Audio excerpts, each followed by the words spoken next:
Stand up for righteousness. Stand up for justice. Stand up for truth. I truly believe that thoughts are the greatest vehicle to change. We do not care whether the cat is black or white, as long as it can catch mice. We choose to go to the moon in this decade and do the other things, not because they are easy, but because they are hard. Victory in spite of all terror. Victory however long and hard the road may be. To those waiting with bated breath for that favorite media catchphrase, the U-turn, I have only one thing to say. U-turn if you want to. The ladies not for turning. To love what you do and feel that it matters. How could anything be more fun? Is a quote from American publisher and former CEO of the Washington Post company, Katharine Graham, who is renowned for transforming the Washington Post into one of the leading newspapers in the United States. I thought this was a fitting quote for our guest today, one of Australia's most recognised media industry leaders. Our guest is Cathy O'Connor, Chief Executive Officer and Managing Director of oOh!media, one of Australia's largest out-of-home media companies with a connected offline and online ecosystem comprising of over 35,000 locations across Australia and New Zealand. Prior to this, she was Chief Executive Officer of Nova Entertainment for 12 years. Cathy is also a Governor for the Cerebral Palsy Alliance and Director of the Outdoor Media Association and the Sony Foundation. Hello and welcome to the 100th episode of No Limitations, a show where we speak to elite world-class performing men and women and unlock the secrets and influences that have shaped their destinies and that you could apply to your own life. For our first-time listeners from all over the world, please don't forget to follow on your preferred podcast platform and share with your friends and colleagues. And for our listeners in Monaco, Ireland and Argentina, a big hello. I am your host, Greg Robinson, Managing Partner of Blenheim Partners, Executive Search and Board Advisory. In an insightful conversation, Cathy shares with us her story, from her early days in radio to being at the helm of Nova Entertainment, to now leading a pioneering company, making public spaces better and brands unmissable. We cover the essence of leadership, the synthesis of a collective contribution, and how one size fits none. So sit back and enjoy stepping in and stepping up. Cathy, a very big welcome to our 100th show. Thank you. Great to be here. Cathy, what is leadership to you? Well, there's a big question to start with. Look, I think I could answer it in a number of different ways. I think for me, the concept of a leader is about being followed. So leadership is really about, charting a course to the future. And in doing that, being able to bring people along with you, be that in a corporate sense, be it in a sports sense. So it is a sense of the future, looking forward, and how you bring yourself to that. And it's also, in my experience, a lot about who you put around you to lead. Having an idea for the composition of what you're leading is as important as the ability to lead in itself. So I always come to team. Leadership to me is a team pursuit. It's not an individual pursuit. And therefore you need to have a keen sense of yourself and a keen sense of how it all comes together to get that sort of forward momentum. And so when I look at a business, I'm really keen, obviously, to understand all the factors that are playing out in the external environment, but also how the whole effort comes together to create that forward momentum. And, you need that when you're out in front as a leader, and you also need it when you're not, you're far back in the pack and you need to start the march. So I think it applies to any context in a corporate sense and any level of contribution in a business. It doesn't have to be a CEO thing. It really can apply in any small way right throughout an enterprise, in my view. So when did you make your mind up that I'm going to become a leader? Yeah, it's funny, isn't it? People say a leader's appointed, or do they emerge? And I think I might have been one that emerged.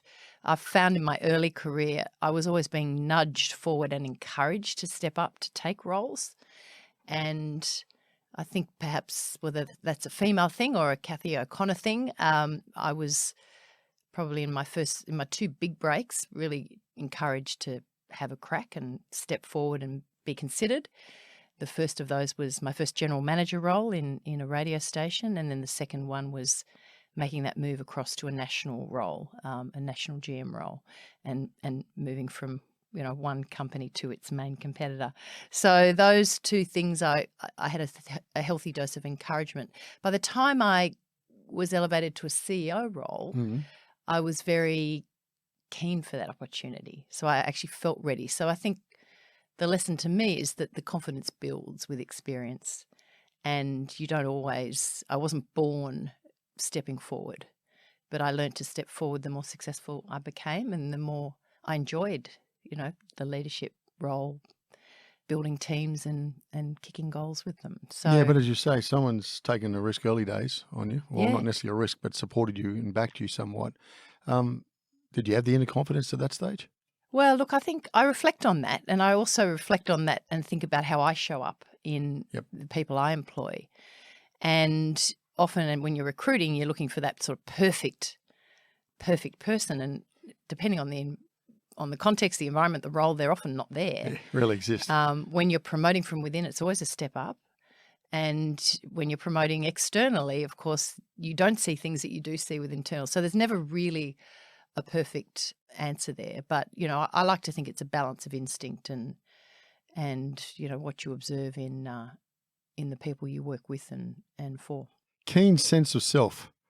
What does that actually mean? Yeah, look, I think it's really understanding how you lead, and also appreciating that in any sort of business and team, not everyone's the same. And so you're going to naturally relate and work with some more better than you might others. Yep. But you need that diversity across the team. You need people with good brain for process and data. You need good creative thinkers, people that are ideas driven, and then all the soft skills. Some will be stronger than others. So and all of that is influenced by the leader. So a leader's style has an impact on how work comes together, how things progress, and if you're not actually aware of what your own tendencies are, I just find it's a pretty poor place to start as a leader. So I'm always sort of thinking my strengths, and I'm a very conceptual, forward-focused person. I like ideas and concepts. I like the future. I like new things. Okay. And I've learnt that the rigor of analysis and the assessment and the process that goes with sort of making magic into practical business strategies is not a strength, and is something that I need around me in a team. If you don't have that awareness, then you naturally might lean to a business that's all talk and no doing. And equally, without that sort of inspiration, you might be a business that just analyses itself into paralysis. So you're more the visionary, are you?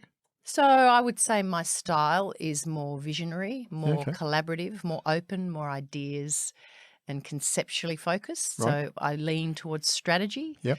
And that's not to say that I haven't learnt the sort of rigor of analysis and process, but it's a system. A business is a system. Yep. And some people can apply themselves to all parts of the system, but you're generally in a team going to get strengths. And really it's how all of it comes together around the leader. Yeah. That is the recipe in my view. And if I don't know how I show up, then I may build an incomplete team, or a team that is not fully functioning, or has certain blind spots, groupthink, ineffectiveness in ways. So I actually think my contribution is where it starts, how I show up in that boardroom, in conversations, in interactions with people, and in the way I think.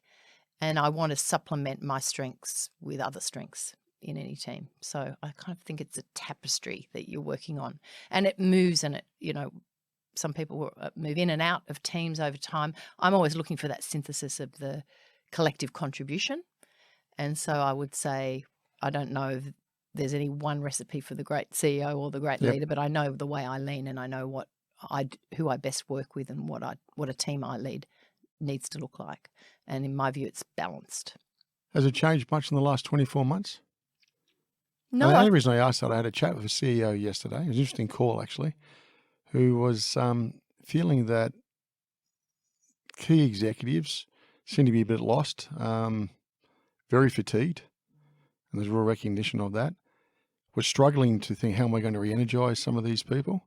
It was a really open and honest discussion and starting to reflect on their own leadership style. Is it working now, or was it time for a change? We've all been through some difficult times, and your industry's been through some challenging times. Yep. Have you had to adapt much, or is it still consistency? Leadership is leadership. I think there's a particular need at the moment to overcompensate with connection. And I think this has come out of the pandemic, where people have felt there's almost a conflict of views in the average sort of team and staff member, which is, I love the flexibility that work gives me, but I feel less connected to the business than I might once have. And they're very keen for that connection. Now, what I'm finding in the business is that it's not hard to get it back, but you probably have to be a little more, have more intent around connecting than you might have prior to this sort of couple of years that we've had with COVID and with lockdowns. People almost need to be encouraged to come back and connect. And having done that, we're finding that the staff that spend more time in the office are more highly engaged. Yeah. So while they like the flexibility, they actually are happier when they're around people, and that's in the office. Yep. So it's finding that happy medium, and I think we're doing that. We're navigating it. It varies by team. Naturally, things like sales teams are very young, and they collaborate, and there's a lot of interdependency in the ad sales side of our business, and that's happening quite naturally. Yep. And some of the service functions, I'm more relaxed about how they provide that connection. If they're more stimulated, they work more effectively remotely, then perhaps they'll be a slightly different balance of in the office versus at home. So I don't think there's a one-size-fits-all. We say at oOh!media, one size fits none. Oh, right. Okay. And that's because we have a very diverse workforce. Yep. We have a lot of field operatives that are out cleaning and building bus shelters every day that can't work from home and never have had the opportunity to work from home. And even in some of those very challenging postcodes where COVID was rampant, the staff didn't have the luxury of working from home. And, because we are an essential service in that part of the business, they were having to endure some pretty tough conditions. So it's being sensitive to that adaptive approach in the business. And I'm not a fan of legislating rules. I think we employ grown-ups, and together we navigate the future balance and what's right for the company and what's right for the individual. And that seemed to be going quite well. Is it a better place to work now than it was a couple of years ago? Well, I wasn't there a couple of years ago. So, look, I think it's always been a fantastic place to work, oOh!media. Okay. I hear repeatedly, I see it in engagement data, even, most recent data is in the high level of engagement. Even throughout the COVID period, those levels stayed relatively high. And people speak to the culture, the people, they love what they do, they're really passionate about the brand. So I feel very fortunate to have walked out of a business that had all of those attributes into a business that has them as well. And, that's not to say that, a change of leadership always brings a shift in any business. Yeah. And, I think also add a pandemic in there, and we've had a period of adjustment like many businesses, both to new leadership and to the post-COVID world. But I'm very optimistic and feel that it's now really starting to hit its straps and build and reset for this next era, which is perhaps going to be less about lockdowns and more about a more flexible sort of dynamic in the workforce. Cathy, if you could set up a billboard anywhere, a little bit left this question, a little bit left field, where would you put it and what would it say? Well, knowing the power of billboards as I do, I would put it in the most high-profile place I could get it. So we're talking Anzac Bridge, Story Bridge, Westgate, Harbour Bridge. Obviously it's not, you don't just naturally put those billboards anywhere. But, my view is that particularly with the evolution of the digital billboard, that these are landmarks and in many ways they have a much broader utility than just advertising. They are news, convey news, convey a sense of, a sense of the day, a sense of topicality. The water cooler issues can be there in an ad, or what to stream, what the news headlines are, what the sporting scores are. So, I think out of home has a broad utility, and therefore I would be sticking up a screen in the most prominent place that a council or a road authority would let me, and it would say the future's best advertising medium, because I actually think that's what we have in out of home. I genuinely believe in this world of fragmentation where audiences are getting smaller and they're shifting across multiple different environments and different devices. We have this privileged place in the future that's can't be skipped, can't be missed, and with growing populations and growing cities, our audiences actually get stronger. And so this sort of mass reach proposition that is out of home is becoming more unique the further out we go. And that's one of the reasons why I made the move from another sector, being radio, into out of home. Okay, let's go back to the beginning. So Dad was a dentist? Yes. Correct? Yep. Mum looked after the 6 kids, is that right? Yes, correct. Okay. Yep. Somewhere along the line, were you a tea lady at a retirement village? Is that true? I was. Is that true? Yeah, I was in year 11 at the time. It's a pretty So good is that job. where the marketing career began, or the communications career began there? No, look, I always loved media. I loved radio. I used to listen to a lot of radio as a teenager. And the tea lady was just a really good job because you clocked on mid-afternoon and you clocked off before dinner and you could go out at night. So it just, the average 18, 19-year-old, that suited, those hours were very good. And it was just my sister's friend of a friend was a nurse there or something like that. But Good tea lady? Was I a good tea lady? I was efficient. Yeah. I couldn't look. Now I'm a bit of a tea snob, so I suspect I made pretty crook tea back in those days, and I wouldn't really enjoy the tea I was making. But look, I got it done. Pressed the button on the washing machine, and off I went. So yeah, it wasn't a kind of passion job, let's say. Don't blame me. Now you were going to do law. Yep. Okay, and someone said, "Why don't you do something more interesting?"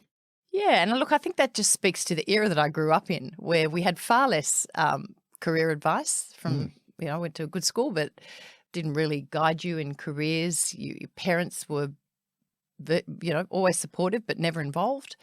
And so really it turned on a dime like that. A friend said, I'm doing communications course. It's all about media and advertising, and it's really cool and it's new. And I said, well, that sounds good. And I went in, got my form and changed it, and the rest is sort of history. And it definitely got me my first job in radio. 2SM? Yeah, 2SM. That was pretty big in its day. It was big in its day. I mean, FM had been around for 5 years, so it was on the way down. Yeah. So I think I say that I joined when it was sort of at or near the number 1 under 40 station. I think it was a very distant third or fourth by the time I left there. But I moved over to talk radio for a couple of years and then into FM radio, which is where I really hit my sort of my career started to sort of evolve and So what's that, Today FM? Yeah, Today FM in the advertising sales area. Yeah, I worked in agency sales into sales management, and then got the break into sales director and general manager, which led to the national roles and then the CEO roles. So it's quite a linear path, all within the one sector. And, I think the industry just provided that opportunity for me. So I think in this day and age, career paths are a little more fluid. Yep. And I look in, the people that we employ, they're often you're looking for different experiences, different sectors. Yep. I was very much a stay the course employee, and it was all in Sydney, and it was for, only a handful of companies. So that was just my journey. Yeah, big egos, big competition. I guess if anyone was smart, what was it? Don't underestimate you. Yeah, look, the egos, I've got a real attitude to the egos. The egos is what gets you the brilliance. So Agreed. You've got to support it and nourish it a little bit, don't you? 100%, And just don't get offended by it. There are egos right through business and right through humanity. Look, I think it's all about being able to build that base relationship with whoever the person is, whether it's a sporting talent or a musical talent or an on-air person or a TV star. Really, a basis of respectful, reciprocal relationships has to exist in any environment. And also, I think you learn in life that you can't keep everyone happy all the time. There will be flare-ups. There will be difficult conversations, and you don't get better at those by avoiding them, and they happen all the time, and the more you do them, the better you get at them. So that, again, probably speaks to experience. I think with the more high-profile people that I've managed over the years, that respect needs to be there. But I think they also need to feel that you're on their side, and that doesn't mean always giving them what they want or telling them what they need to hear.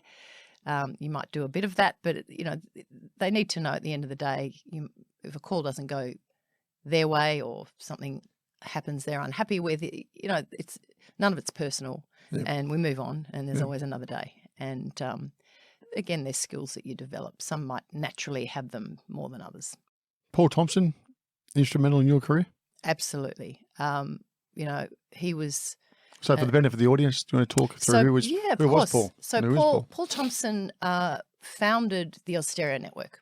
So he was one of the very early successful bidders for the first FM licenses in Australia. Mm-hmm. And he acquired the FM license in South Australia and then built a national network of licenses from there. And then the merger with the Triple M network created Austereo as we know it today.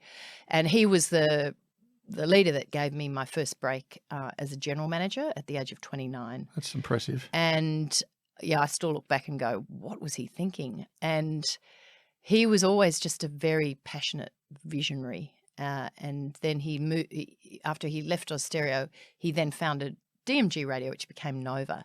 Yeah. So he actually was able to, after leaving Austereo, regroup and build another radio network that looked quite different to the one he had built, which was still at that time very successful. So just a progressive thinker, a great leader, very high visionary, lots of passion, good integrity, great sense of principles and strength, just a strong, wise leader who backed people that he believed in. Why do he back you? 29 years old. Gosh. Yeah, good question. As I said, I thought he had rocks in his head.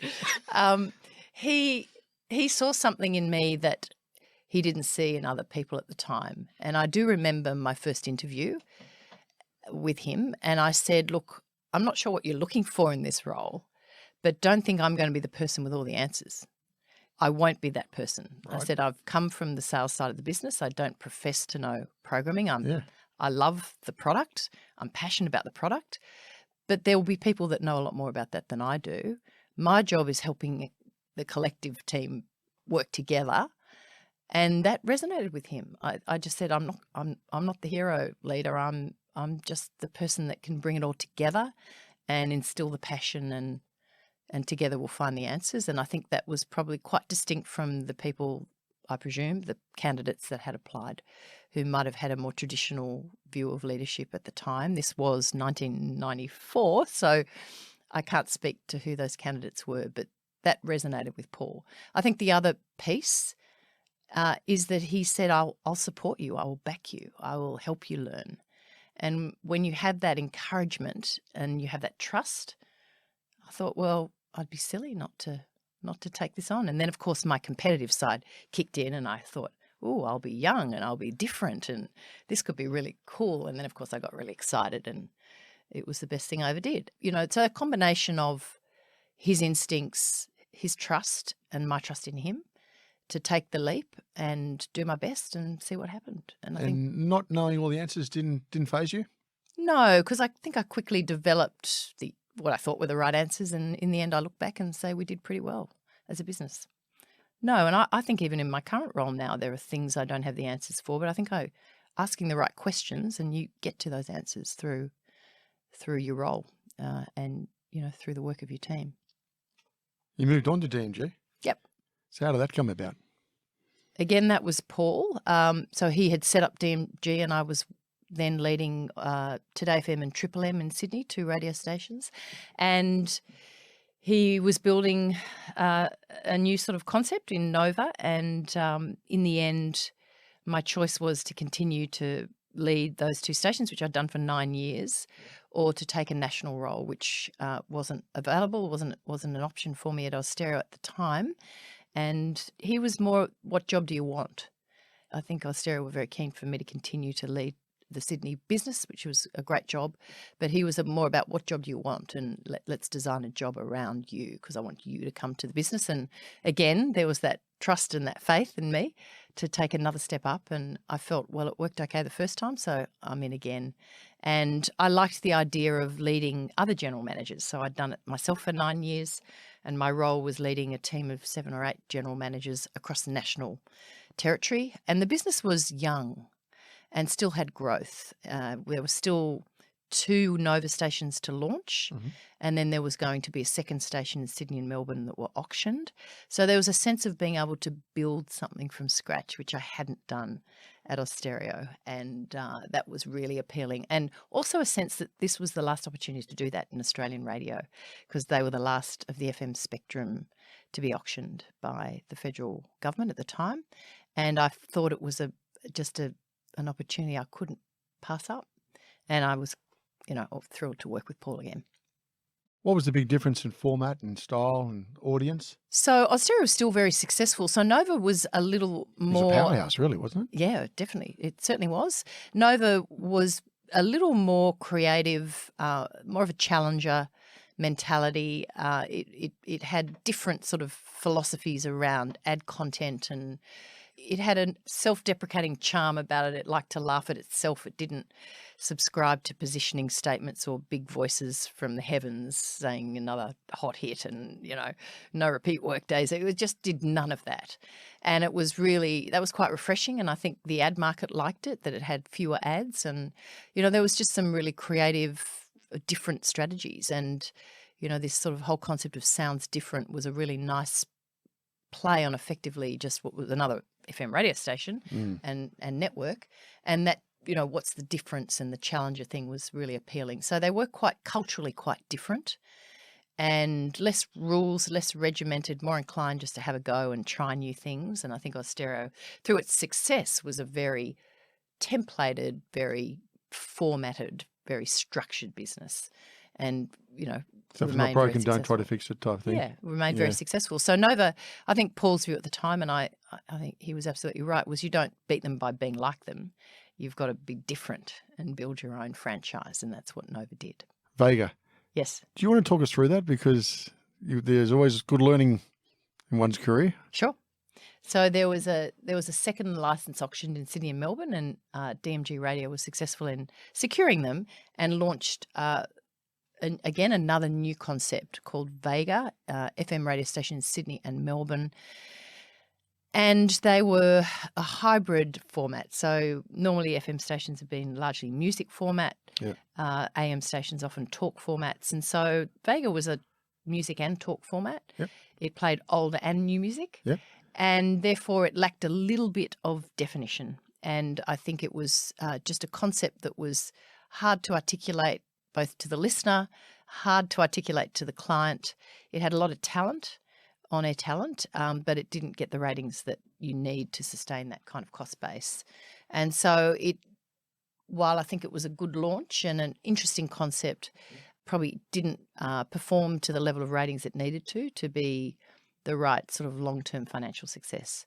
So we ended up pivoting out of Vega into a classic rock format, which was a placeholder. We retired all the cost out of the business and just went to a sort of safe place of pure music format while we took the time to think about what we would do next. And that became, again, Smooth FM, which was wonderfully successful in Sydney and Melbourne. Obviously became the number one station at times in both of those markets, and very profitable station. So all of those lessons of why Vega perhaps was a little ill-conceived or poorly executed were played forward into Smooth, which became a very focused, successful brand launch. Had the Vega concept worked anywhere else in the world? Look, BBC Radio 4 was the sort of template that we talked a lot about, but not so much in Australian commercial FM radio. And, the bigger question would have been, had we left it and for 10 years, would it have built a franchise? Yeah. It may well have.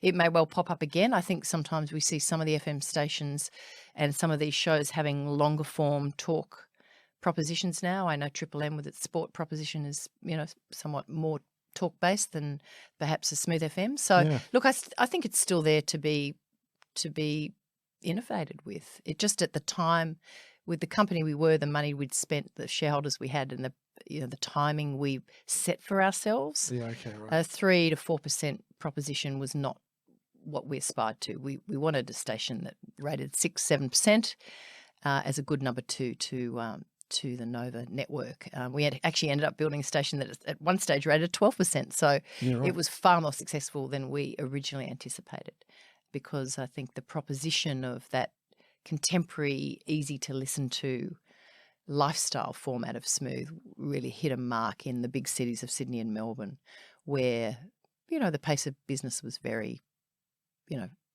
frenetic, and there really wasn't anything like it on the FM band. And I think the other networks allowed us to have the space. No one copied it. No one substantially copied it. Formats are always moving around a little bit, but we got some clear space to execute it, which is great. So, over all your experience, what's changed in the last 15, 20 years across radio from what the listeners want? Well, I think there's just more options to consume audio and music. So, FM music is obviously a big proposition and part of FM radio. So that's, the radio audiences are still growing. So I think people need to appreciate it's still a medium that resonates broadly across Australia and in other territories, in other countries. But it's, it's an audience that's jumping in and out more, listening to a lot more. And now we have, of course, digital audio and podcasting coming up as new forms of on-demand audio. And that's both an opportunity and a threat for existing radio players. So is it radio now or audio? What do we actually call it these days? I think most of the radio companies call themselves audio. Yeah. Yeah, which I think is right, because that's the form of it. You've got free-to-air and on-demand, and that's they're terms that television use as well. So it's very similar in that sense in terms of how the medium's evolving. The thing about on-demand audio is there are a multitude, if not a myriad of players, as you would know with this podcast. Yeah, absolutely. We'd be one of several podcasts doing similar things, just this week. And so that's the economics of that space are very different to broadcast radio. And so they're things, that all the operators would now be contemplating in all their strategies. Is it better for clients now? And what I mean by that, my advertising spend, my marketing spend, do I get a better understanding what that looks like through your analytics? Is it better detail for me? Is it far more precise than what it was 15, 20 years ago? Or am I? Well, we're not operating in audio or at oOh!media, of course, being No, I was looking back in your previous days. Right. So look, I think the usage cases are slightly different. So, I'm now almost a year and a bit out of it, but I think if I go back to my most recent experience, the podcasting user experience is about connection. Connect me with like-minded people, inform me, entertain me, let me escape. It's quite immersive. Yeah, okay. Whereas the broadcast radio space is it's about entertainment. It's about the celebration of songs, and it's far more of a broadcast sort of proposition. So I think they complement each other quite well. Mm-hmm. And most advertisers are looking for a mix across their audio sort of campaigns these days. So as a CEO working in an industry which is dynamic like this is before we get to your new role, how do you create the space to allow for creativity, and how do you test it? That's what I find quite fascinating. Do you have a lab, or what do you do? Yeah, look, I think you start small and iterate along the way. So the obvious place to start with on-demand audio was the best of a show like a Hamish and Andy or a Fitzy and Whipper. You would cut it up into pieces and make it available on demand for people to listen to that. And in many cases, those people don't listen 6 to 9 a.m. in the morning. They listen on the way home from work, but it's a podcast. And so these sorts of forms of on-demand catch-up listening were already starting to happen. Oh, okay. And then you start to say, well, can this talent create separate, new and distinct bits of creative themselves? You're also marrying that with what advertisers are interested in. And in our experience at the time, it was financial services clients liked immersive products because you don't really get finance radio, but you do get business podcasts. And so that was a big area. Obviously, crime is big from a listener point of view, but not an advertiser point of view. So obviously being immersed in a gory crime story is not really an optimum advertising experience for maybe the average blue chip brand. So that was hard. And I think crime I guess the audience, doesn't it? Yeah, subscription television, I think, with crime channels and things have found the same things. So it was a finance, health and fitness, money, and lifestyle, children, families. Those things were tending to get, good advertiser uptake. And so therefore you'll see a lot of products created around that space, around parenting podcasts and around, banking finance, personal finances for dummies, all those sorts of things. They're normally popping up around commercialization. Mm-hmm. And then just great comedic talent like a Hamish and Andy, that's just going to get big numbers and is a great channel, whether it's live through a radio or on demand through a smartphone. So, those iconic performers will always have great audiences wherever they pop up. When you're at an organisation for a period of time and you're a leader, how do you remain energised? How do you be still have all the new thoughts? How do you challenge in the right way, even though you know everybody, got those relationships? How do you keep your team on the edge? Yeah, look, I think you just keep a keen eye on what's happening externally.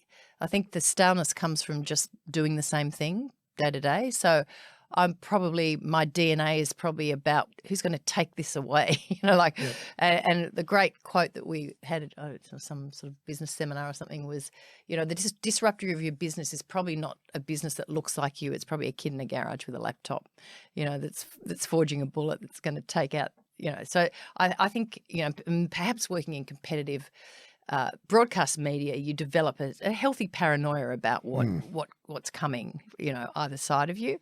So I think I naturally sort of live in that space of what's next, how's it changing, and if you keep that curiosity high, and it comes with a passion for understanding it and trying to work it out, you'll get the inputs that you need to strategize as a business. If you don't do that, you could be second guessing your customers, have a blind optimism about success because it's always, success is always gained in the past. So, just got to be really aware, back to that self-awareness piece about your paradigms and making sure you're not complacent. I don't think I'm a complacent person by nature. I don't allow myself just to kind of sit back. So I'm always looking to shake it up a bit, and so that comes naturally to me. So it's not something I've found difficult, but I can see the trap of success, thinking, well, we've always done it this way, so it's probably always going to work this way. Or can it just go back to being a bit, I'll be glad when this is over and we can just go back to it being easy again. Yeah. I think particularly in the digital world, this feeling of volatility is constant. It's the new normal. So stop wishing that it were like it used to be, where there weren't these new dynamics and pure different tech businesses coming into your supply chain, and that's just business now. That's our operating dynamic, and so it's not steady state. It never will be again, and if anything, it's accelerating. So I think you've got to lean into that, into the slipstream of it, rather than try and sit back and wonder where you start, or if you jump in, or if you can avoid it. So that's pretty conceptual stuff, but that's just my energy around leading a media business in this day and age. And you have to change the team regularly to keep up to speed? You need new inputs.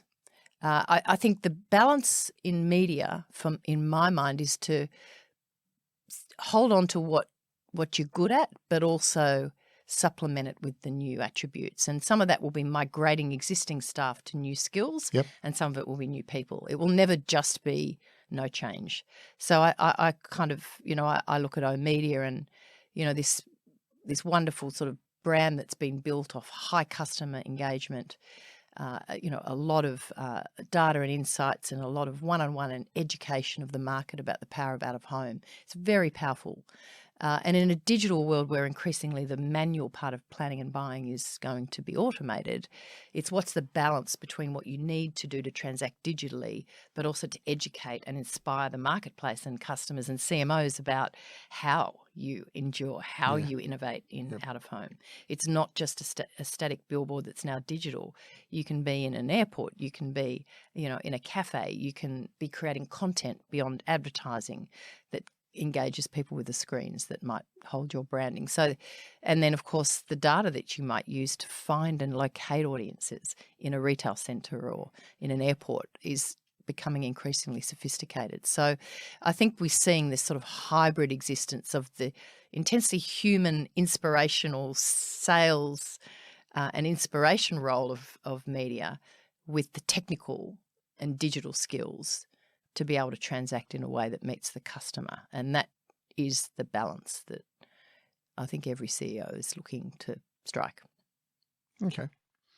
So you're at Nova, quite a period of time. Yep. You've made the move to a new medium. Mm-hmm. What made you make the leap?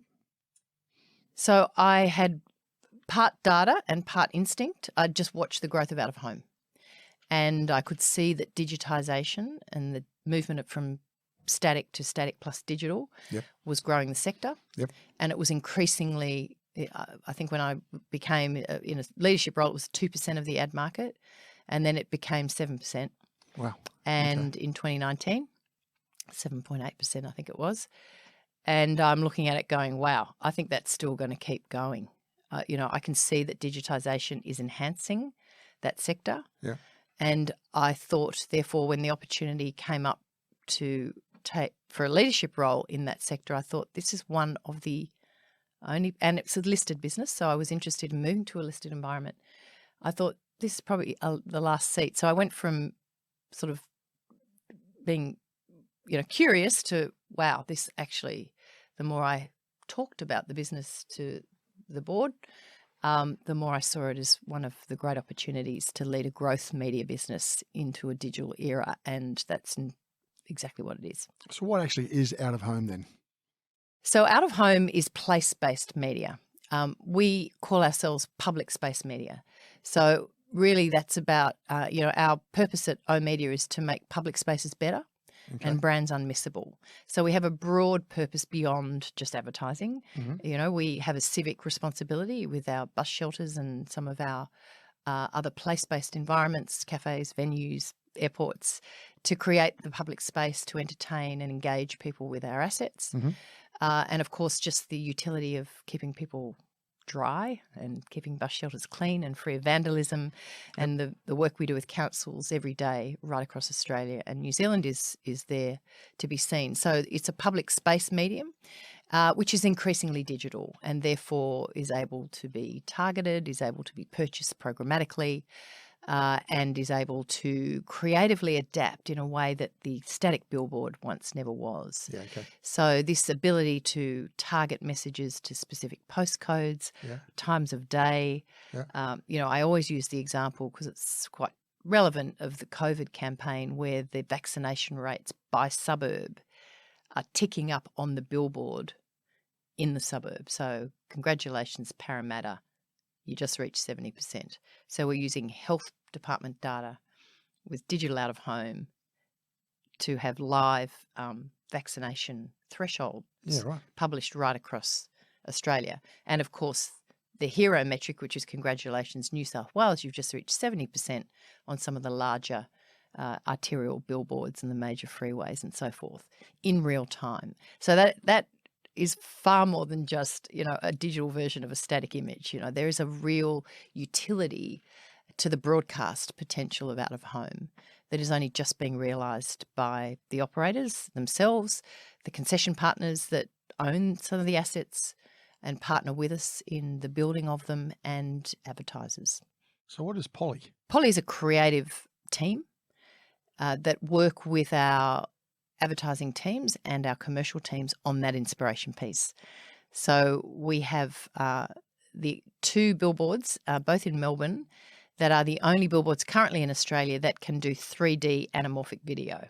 So you can actually have your image stepping out of the screen and reaching out. Really? Correct, yeah. So to your point about CMOs want to know what's next. Yeah. These stories don't tell themselves. There's so many media choices, so much to do, so much to get across as an advertising agency or a small business or a CMO. Our job is to go out there and inspire. And through Polly, we have taken the best of the business we had owned called Junkie and the best of the studio team at oOh!media and created a new bespoke creative services unit, which is there to educate and inspire advertisers and commercial partners about the power of out of home in all its forms, both digital and static, both place-based and roadside. So it's a really important role. What we do know about out of home advertising is that the creative execution is 41% of the effectiveness, the ROI. Is that right? Yeah, so if you get it right, it'll pay exponentially. If you get it wrong, it's a waste of media space. So getting that creative execution working for you drives ROI, which will drive share of wallet, repeat business, and loyal customers. So it's part of, how you grow the sector, Yep. how you educate perhaps TV advertisers about the ability to use these sort of more full motion video type extensions in places and look at it beyond just what it's traditionally known for, which is static brand fame, one-dimensional mediums. It does all of that still to this day, but it does many, many more new things. And we need to amplify the extent as the sector's largest player that we tell that story to everyone we can tell it to. So out of homes, is this right? Seen by 93% of all Australians? Yes, correct. Okay. So what's Move technology then? Move is the industry measurement. Okay. So as TV has ratings and radio has ratings, out of home has ratings. It's Okay. called Move. Okay. And that's the data that the industry co-funds Okay. that tells you the average reach and frequency of an advertising campaign. And now with the latest adaptations of that measurement, which were released in January of this year, it gives you a different rating for a static versus a digital billboard, and it'll give you a score for the impact that you have in the assets that you have, whether you walk by them, you drive by them, whether they're static or digital. So it's a data set that we're investing a lot of money into. Yes. And it's a whole of industry currency. So you get an apples for apples basis to look at how big the medium is, how it compares to other sectors. I think we've responded to what we're getting from our advertisers, which is we don't want 100 different measurement systems. We want to be able to analyse on an industry basis where you all sit, how my campaigns, perform, and then by all means have your bespoke data sets on top of that to differentiate your campaigns. But give me an apples for apples comparison. And it's the backbone of any good, accountable Australian or global, for that matter, media business needs good currency, good measurement, and reliable measurement. And we've done it with input from industry, consulted our agency partners right along the way. So we're really proud of Move 1.5, and in 2024 we will launch Move 2.0, which will be another level of sophistication to that data. And just on sophistication of data, well, how do you predict what customers may want? If I'm walking down the street or I've walked into a shopping centre and something comes up, or it's a hot day, etc. How does it all come together? There's a few questions in that. So let's firstly talk about targeting. Yeah. So if you're advertising, you would like to launch a new flavoured milk brand. Yep. So in oMedia's case, I can tell you against 37,000 different screens where the heavy consumers of flavoured milk are moving. Through mobile phone data and transactional data, I can tell you that these geographies, these suburbs, these environments have indexed more highly with flavoured milk drinkers than these other ones. And you can do that across 500 different Q segments if you need to. That's one thing we can do. The other thing is about targeting with context. So you're an ice cream brand and you only want to advertise on a hot day. Then we, through our technology, and most out-of-home operators can do this, can put a 30-degree trigger into the tech, and therefore your creative will change. It might just be a generic Cornetto brand, but it might be a different brand on a hot day. It might not be active at all unless it's 30 degrees. We can, at footy finals, get the right sort of messages about, meat pies or whatever you want.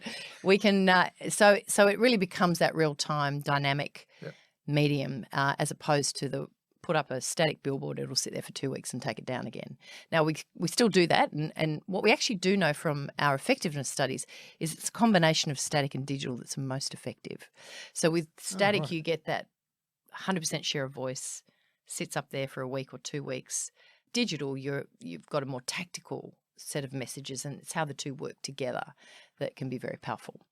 Look, I think most out-of-home operators are now looking at how they get more granularity to what they know about how audiences move around their particular assets and in our case, we have biographic data, and many are starting to experiment in that place. And what's the neuro impact factor? So that's part of the move set. That's an industry currency.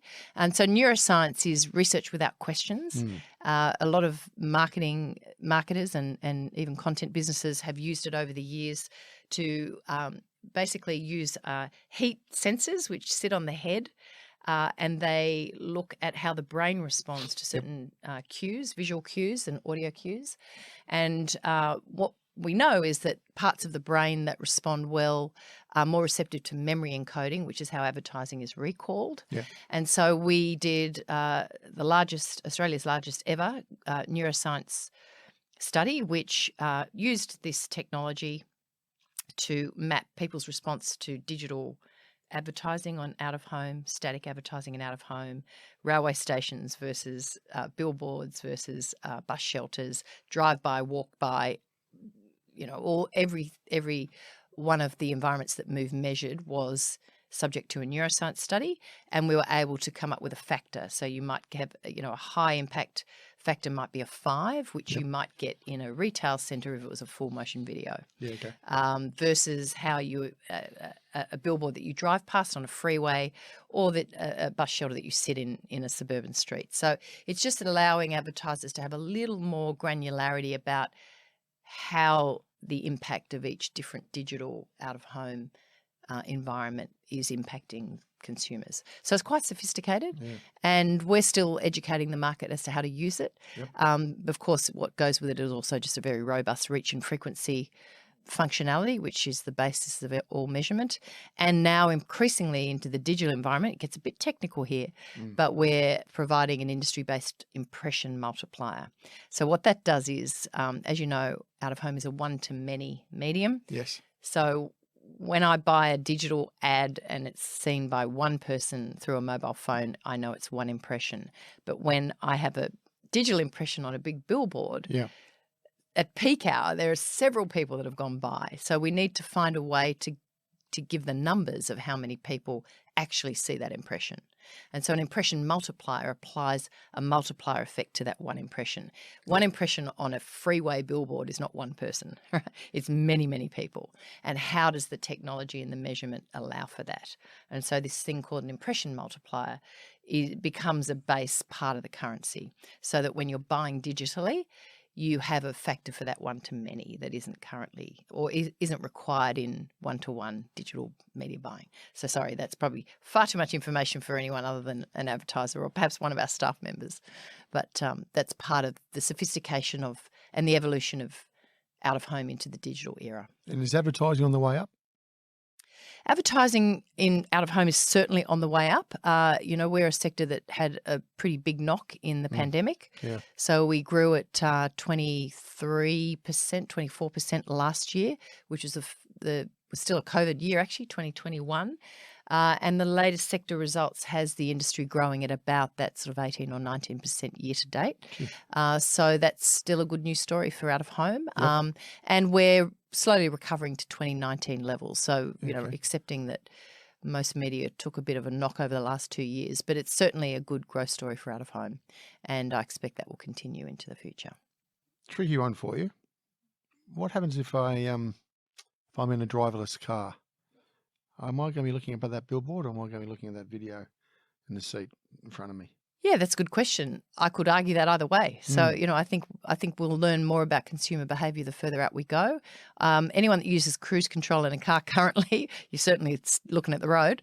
I hope so, anyway. I think the same could be said of mobile phones and whether people even look at televisions anymore because they're always looking at devices. True. So, I don't think this is an out-of-home issue. I think it's a consumer issue. Australia's a beautiful place. People like being outdoors. Driverless cars, yes, they're certainly coming, but I think substantially we are a population that lives out of home, and I'm not seeing the eyeballs to out-of-home assets fundamentally disrupted because of that. Growing populations.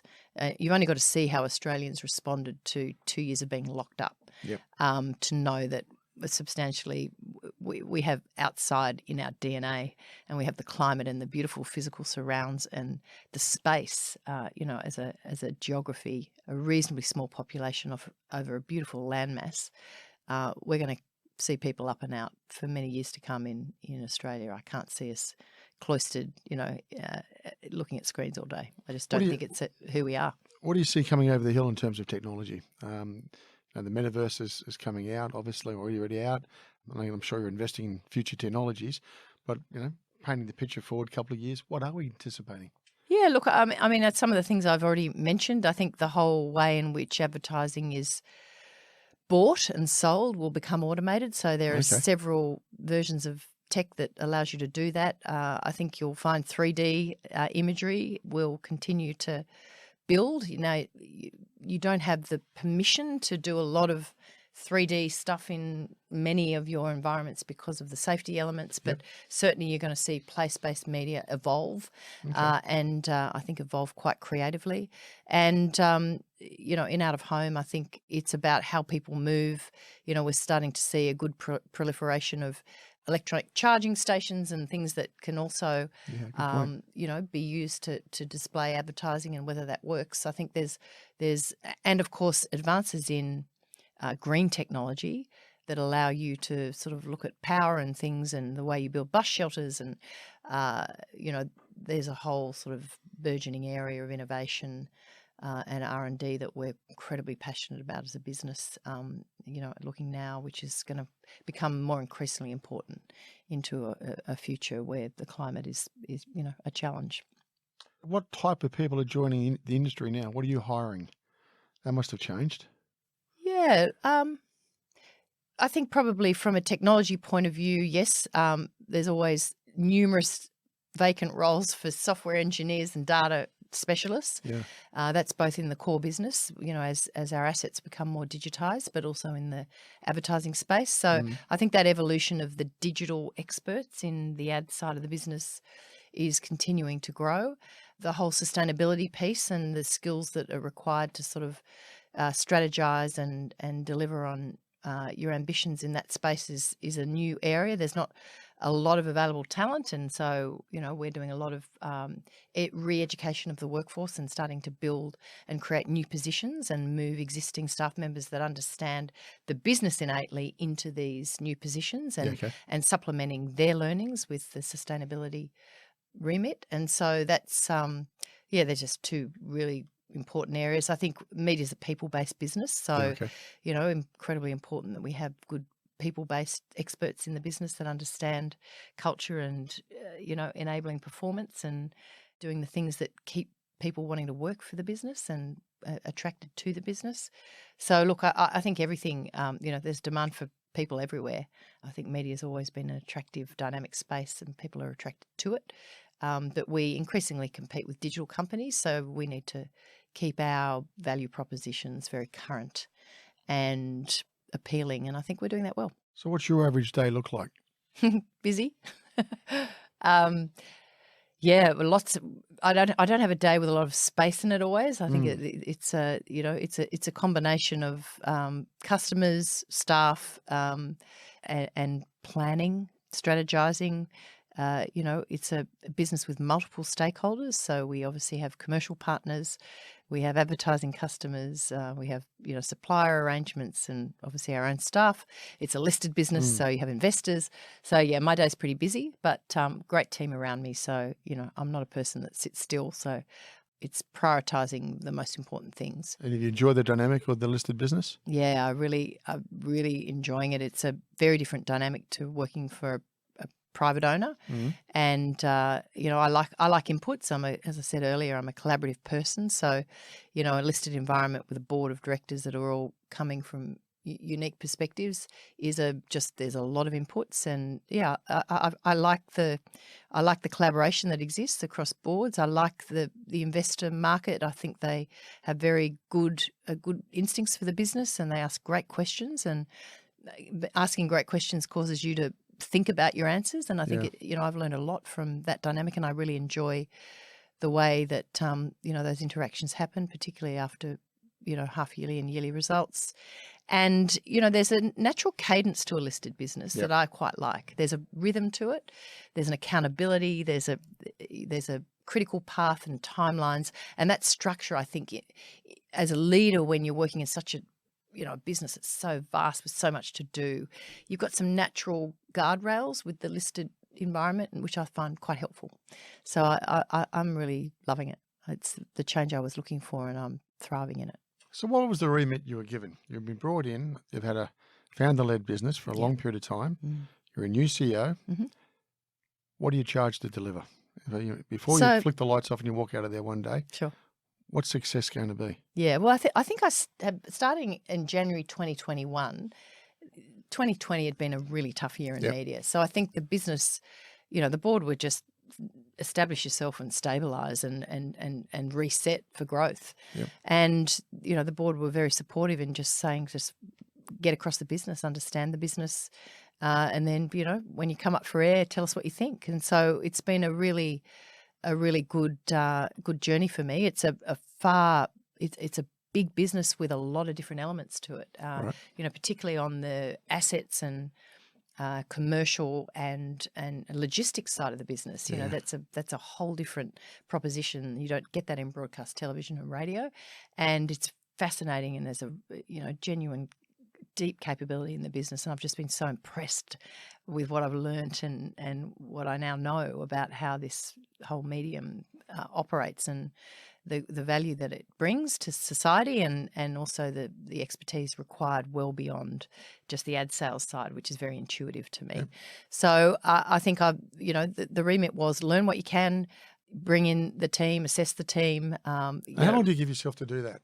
That's always a journey to me. I never put pressure on myself. You don't? I think some things happen naturally very quickly. And, particularly in a business which had new elements to it, it takes you time to understand the elements and the people. And so that journey is always an ongoing one for me. I'm really comfortable now that we've got a basic, team that is right for the future. And I think if skills come into my team, they'll be supplementary skills. I think we've got a deep sector experience, as you'd imagine, and a founder-led business for over since the late 80s. There was a lot of people ready to step up. And that's one of the benefits of it being such a passion-driven business. We've got a lot of depth, and I'm just really enjoying now giving the limelight to some of these people that are really ready for the next challenge. And just today I announced an internal appointment to CFO with Chris Roberts.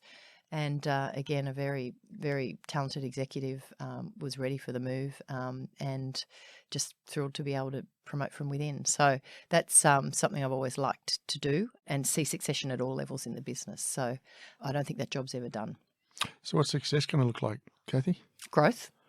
And what sort of growth we're going to be looking at? Yeah, so I would like us to be looking back and saying that out of home is certainly the fastest growing of the established media in the sector, has continued to grow its share of the total media pie with the march of digital, and has sort of really cemented its place in the digital ad environment, in the digital media marketplace, and has a sort of prominence and a scale that's unrivaled, against other media. So, that'll be growth. It'll be share of the ad market. In the pandemic, I think we went from 7 back to 5. I think you'll see us get back to 7. I think it should go well beyond that.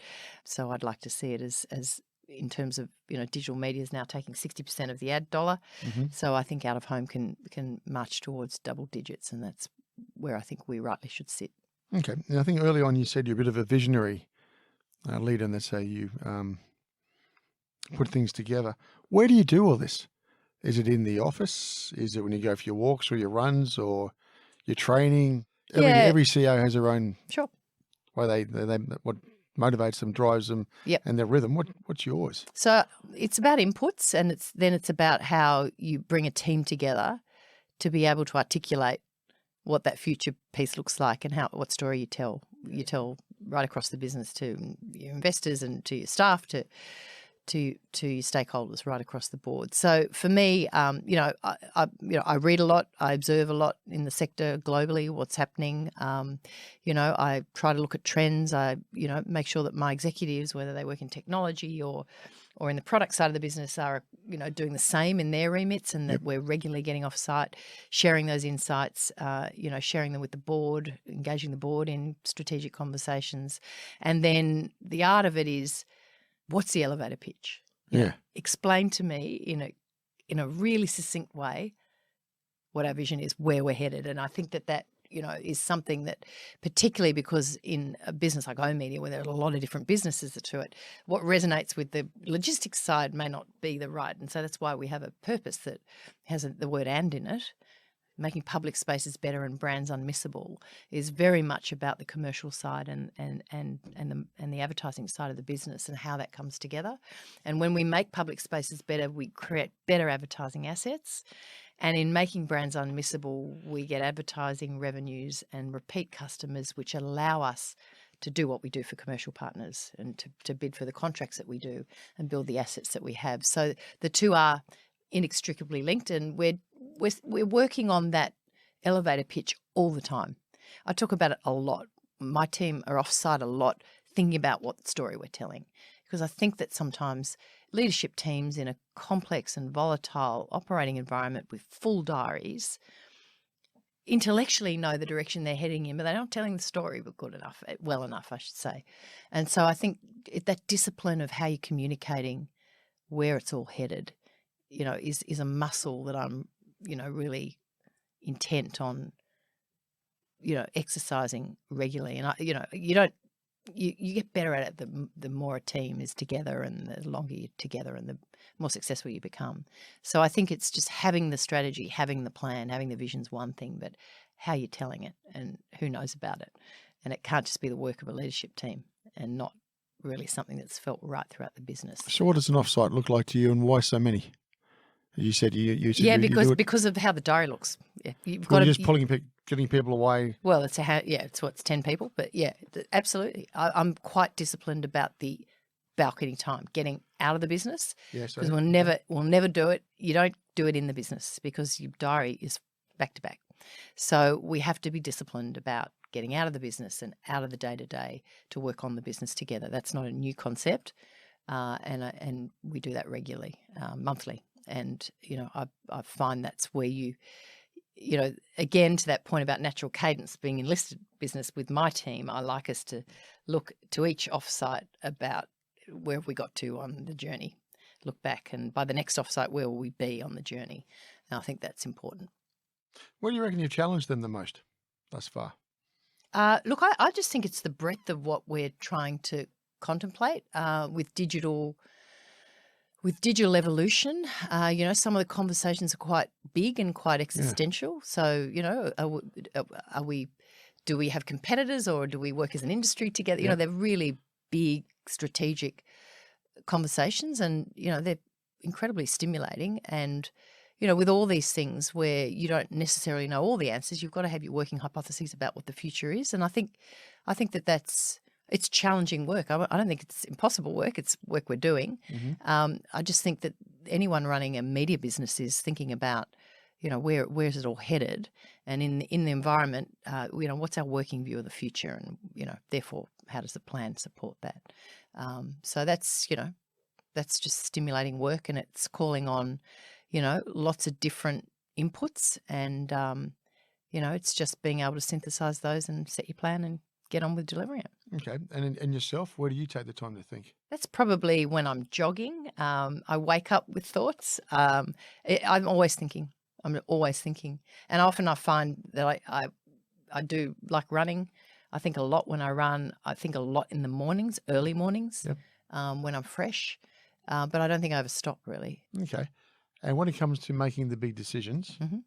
what's the process? Do you bounce it off many people? Yeah, look, collaboration is a great sort of skill, and I do it a lot, but in the end, you've got to make a call. Yeah. And so, I think there's something quite liberating about making a big call as well. It's like, okay, game on.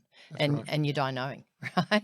So I quite like that's the exhilarating part of it. I like the thrill of a big call as well. And also I do think at this stage in your career, you back your judgment, a bit more. So I feel a bit less tortured than I might have about big decisions. I go, no, this is where we're going. This is what needs to happen. So I think you develop a little bit more confidence in making calls through experience. So that perhaps I find that easier now than I maybe did in my early leadership career. Have you got it wrong many times? Oh, that's a big question. the main thing is if you do get it wrong, what happens? Yeah, exactly right. So I think, yeah, look, I think that's a good question. I think as long as you know what you're shooting for and what success looks like, you get it wrong here and there. I don't think there's anything wrong with that. It's about how you regroup from it. And therefore, saying something was the wrong call, we should have gone left and we went right, move on. What do we do next? Let's make sure we make the right call next time. So that I'm not tortured by getting it wrong. I mean, there's sort of depth of getting it wrong, but that's the job. That's the CEO's job. So why did Paul Thompson say once, you're one of the rare people incapable of making mistakes? Oh, he might have been. I'm not sure what he meant by that, but I'm not sure that's true. Is it because your analysis is that good? You thought everything through?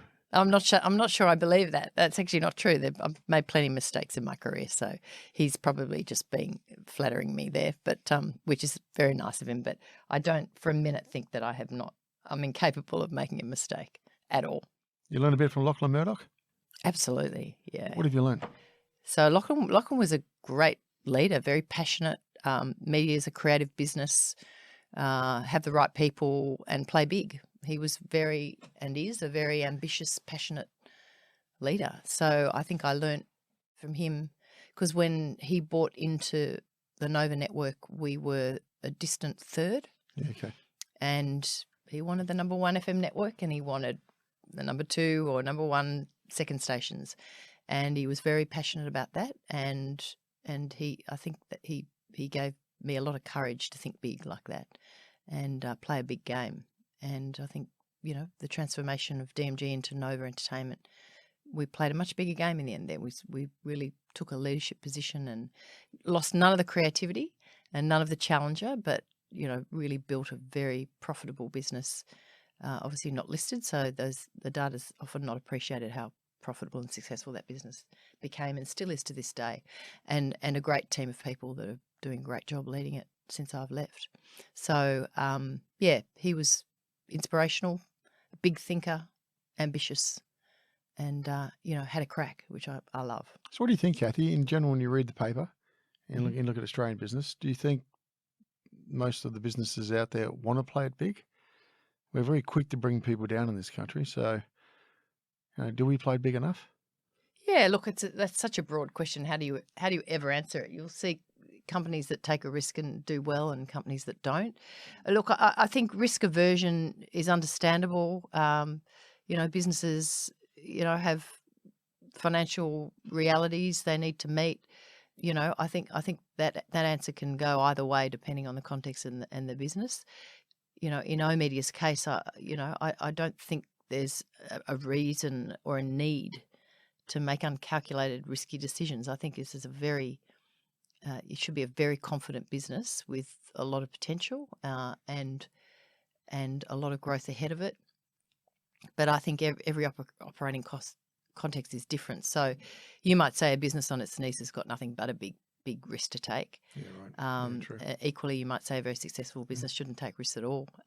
So I don't think there's one truth, and it's all contextual. It just seems like the spirit of entrepreneurism is a little bit more up than it was. Ultimately, could have come out of COVID, but you see a few interesting acquisitions at play at the moment. Tech startup, although tech's struggling a little bit right now, but it seems a little bit more adventurous out there. I think there is certainly a need for at somewhere in your daily proposition, you've got to have an eye for innovation and making bets, right? Okay. But the risk appetite will be different depending on the business and the context and the industry. Yep. And so, there's no one answer to that. But, I think having a place for innovation and a purpose for innovation, you can't just do it because you want to do cool stuff. Yeah, right. Innovation for us should sit somewhere in and around enabling us to be a better out-of-home operator. Yep. And that may mean an adjacent space. It may mean a new piece of technology, like 3D anamorphic stuff. I think innovation should sit around the core in a business like ours because we have such a good growth story, in my view, and good sector. The sector has good prospects. So you don't need to go and bet over your head. You just need to play well and, be the innovator and, go into some nice blue ocean on the side there. But, there's a lot to be said for just playing to your strengths with this in the sector. Now, we've got some headwinds on our way, haven't we? We've got inflation, interest rates, we've got geopolitics causing some issues. We've got a change. We've got a new government. We've got a shortage of skilled labour out there as well. How do you see things playing out in the next 12, 24 months and the impact for your business? Look, I think it's overall mood is still very cautious. I think we're seeing a lot of reactive leadership from businesses, investors and so forth who are just, very nervous, I think, because of the scale of what we've been through over the last couple of years. Everything creates a ripple, perhaps. I'm actually feeling a lot more optimism when I'm talking directly with customers, that notwithstanding the pressures on sort of household spending and, wages pressures and so forth, people are really feeling the need to reassert, the business. Good time to advertise, isn't it, when things can change? You get market share. Absolutely. I mean, there's always opportunity. But again, it comes back to people's risk profile. And look, at the conversations we're having with advertisers are quite different to what they were in 2020 and 2021. So and I think you'll find most advertising businesses would say the same thing, that customers are still planning. They're still engaging about the future. They want to learn about new things. They want to know about innovations that we've got.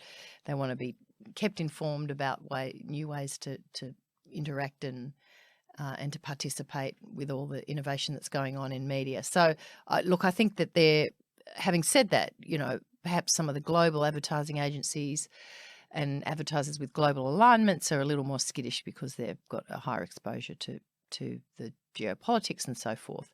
I think, to my earlier comment, just stop wishing that it were a steady state world. It isn't. And how you're going to operate, how you're going to show up in it. And like every business, if the market, is tough, you operate differently to if the market's in strong growth, and not to overreact either way, and just look at your data and make your best assessments. And that seems to be going quite well for us. So to keep yourself razor sharp as a CEO, what do you do? Try to have downtime. Try to take holidays, and just try to take some time out, 4 weeks a year. Try to switch off.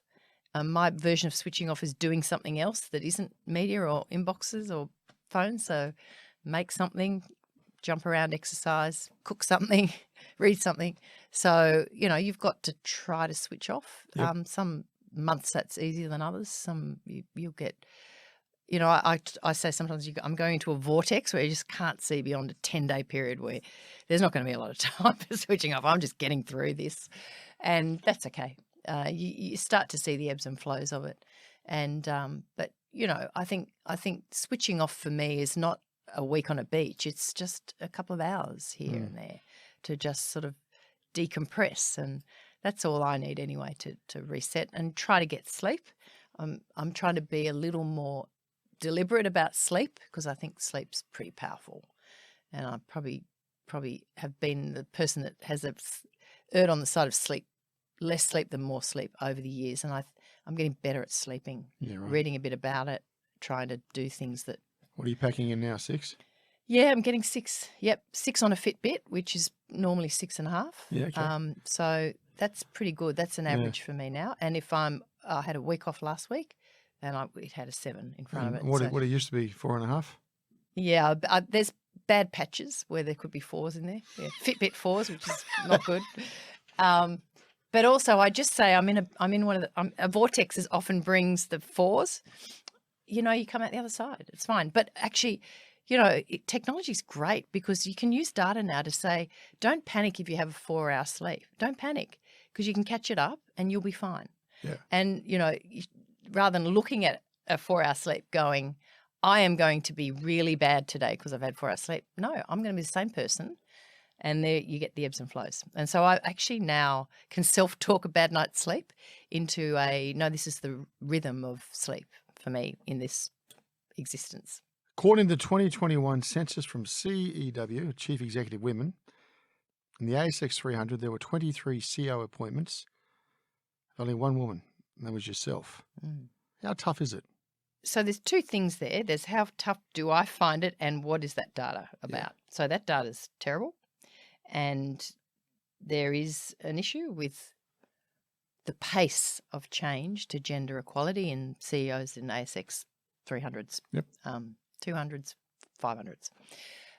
So a multitude of systemic and probably societal things go into that, which are probably the whole nother podcast. I do think tackling bias in the workplace is important.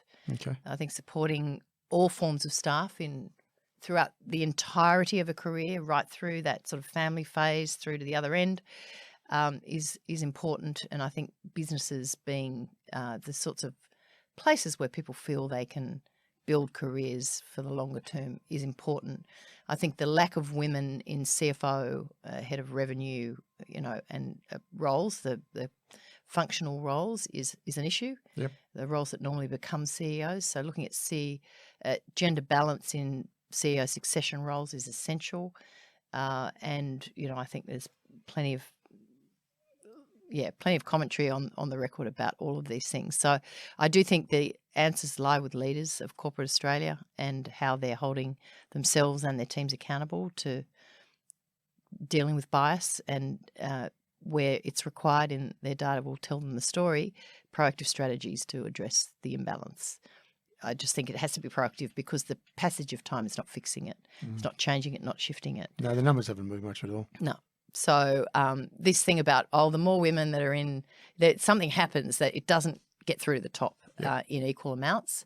And so you have to have proactive strategies to do that. So gender balance in leadership teams and feeder roles to CEO is important. And if they're all men, then how do you change your view of those roles or change your view of the leadership team such that you can get more of that diversity and play to the gene pool, right? Half the population, more than half the population, more than half the graduates are women. Yep.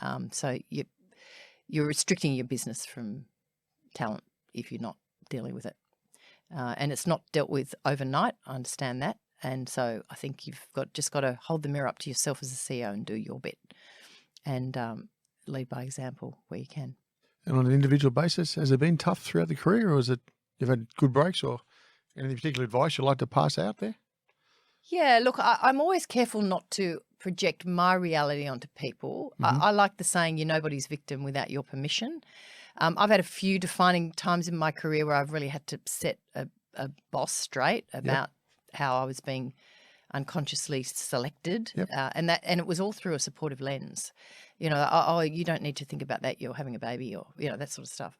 And it's like, no, don't think about me any differently. And if there's anything that I need differently, maybe I'll tell you you should think about me differently. Okay. I want to be thought about the same way.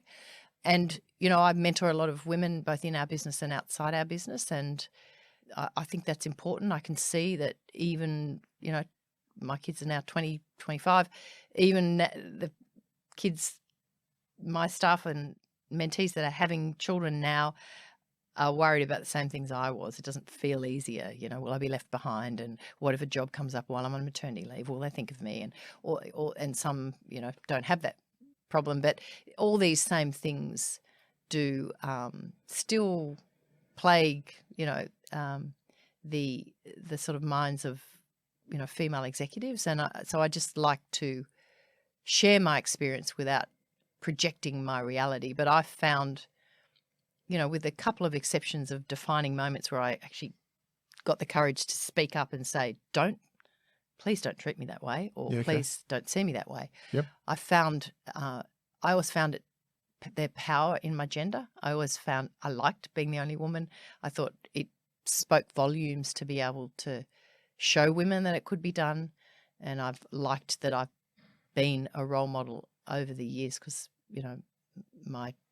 particularly as I became a working mum, which was 25 years ago, that was less the norm. It's now more the norm, so it's not.